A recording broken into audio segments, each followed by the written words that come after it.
Bem-vindos à terceira parte de A Arte da Guerra. Vamos manter-nos em África, desta vez na Líbia. O país não conseguiu, as organizações que estão neste momento no país, nomeadamente a ONU, não conseguiram organizar eleições que deviam ter ocorrido a 24 de dezembro passado. É possível, mas não é certo que possam ocorrer a 24 de janeiro próximo.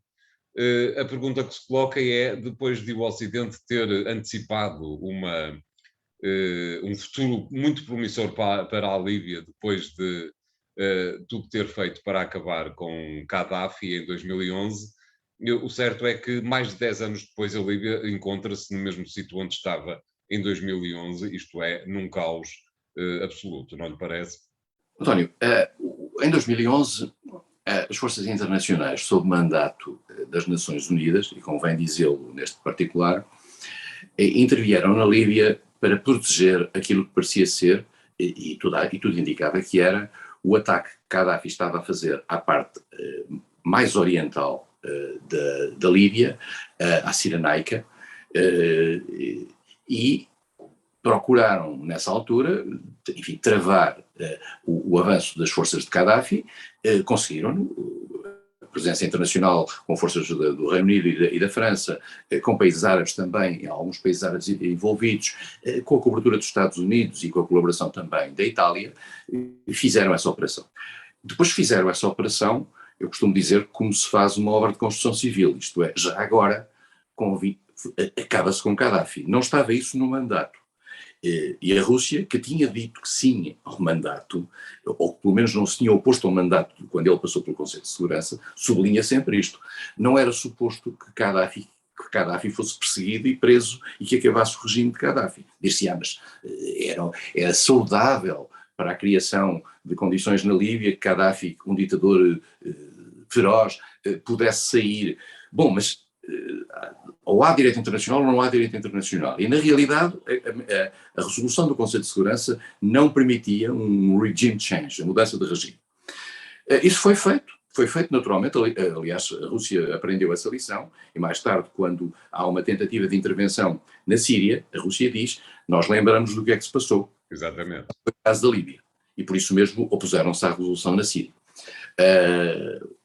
A questão está sempre em saber se vale a pena tirar um líder que esteja um ditador na expectativa da criação de um caos, ou se haverá sempre que jogar na possibilidade do regime evoluir democraticamente. Não evoluiu. Pronto, a questão é simplesmente essa. Depois de 2011 foi o caos, o país foi-se dividindo, no início com imensas tribos e grupos com intervenção internacional. Há neste momento 20 mil, isto é uma avaliação ocidental, 20 mil estrangeiros a operar militarmente na Líbia. Estamos a falar de russos daquela instituição Wagner, da Companhia de Segurança Wagner, mas também estamos a falar de sírios, de trazidos pela Turquia, de mercenários vindos do Tchad, vindos do Mali,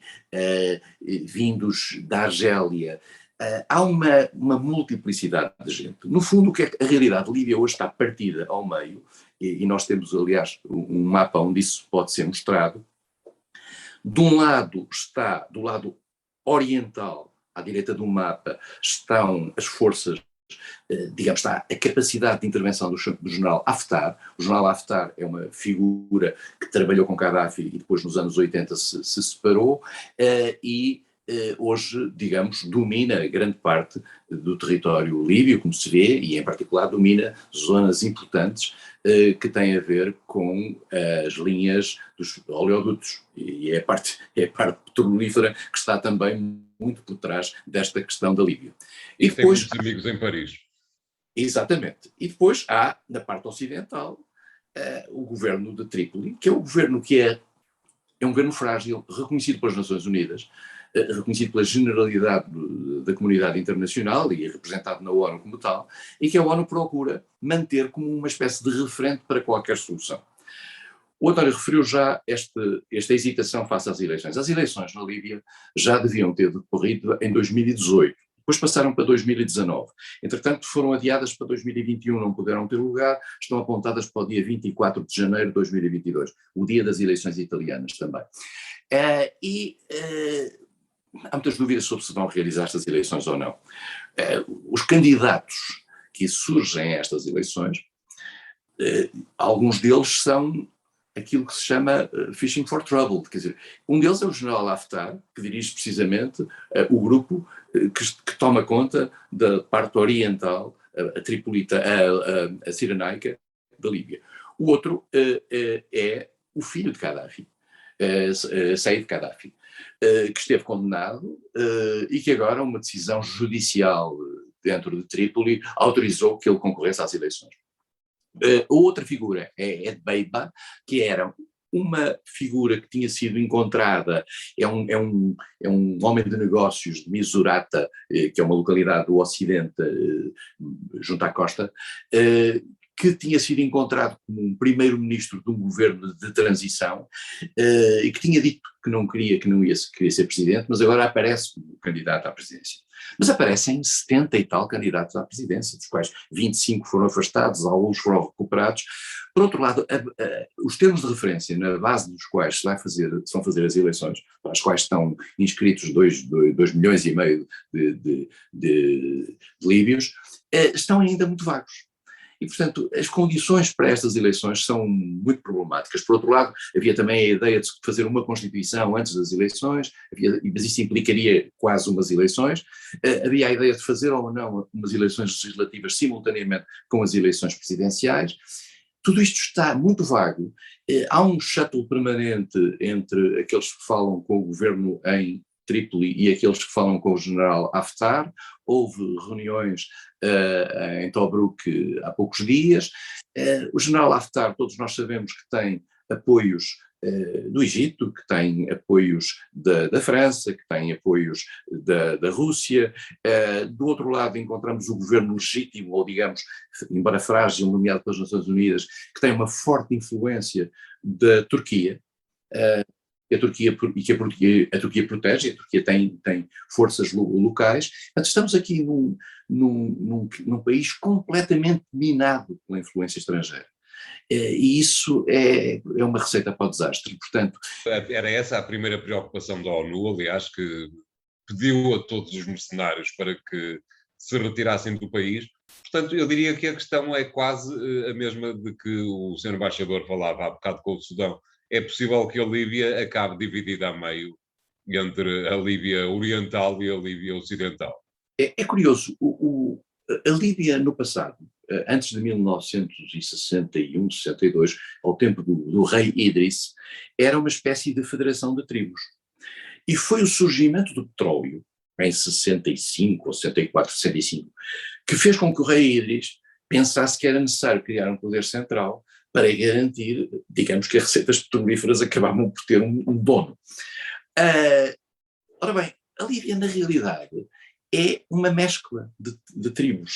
A Líbia não tem uma identidade nacional, mesmo para além daquilo que Gaddafi procurou dar-lhe, não tem uma identidade própria e está muito polarizada pela sua vizinhança. E há um ponto importante. A Líbia hoje é desestabilizada por gente que vem de fora.